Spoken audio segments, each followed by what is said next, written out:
Hi, this is Dr. Zaidi from Zaidi Orthodontics.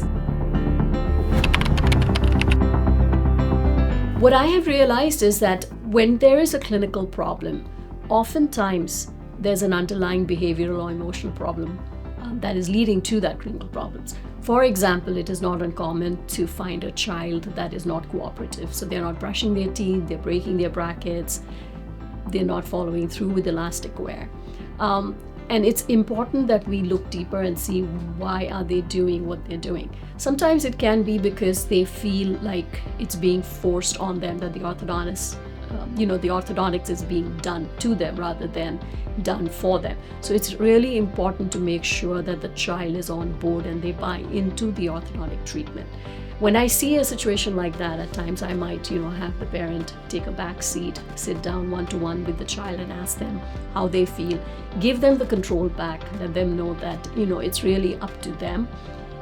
Tell them what the benefits are for orthodontic treatment, understand what their concerns are, and ask them if they really want to continue or if they want to discontinue treatment. And I think most often the child kind of starts to say, yes, they want it, and they kind of improve and make a huge turnaround. So yes, that would be one of the behavioral issues that I see.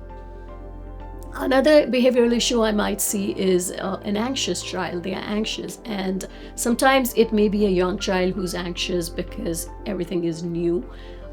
It's really important that we explain every step before we do it. We might just ask them to come in and view other kids in treatment. So if they come in and they see other kids going through the same procedures that they are, it kind of tends to relax them. Sometimes the anxiety is deeper, and then we may need to actually change the mechanics to do only as much as they will let us do. Sometimes we have to break up the appointment times, shorter appointments, more relaxed appointments. Sometimes it works better if we see them first thing in the morning when they're nice and fresh. So yes, we try to work with each individual to see what we can do to, make their journey with us more comfortable.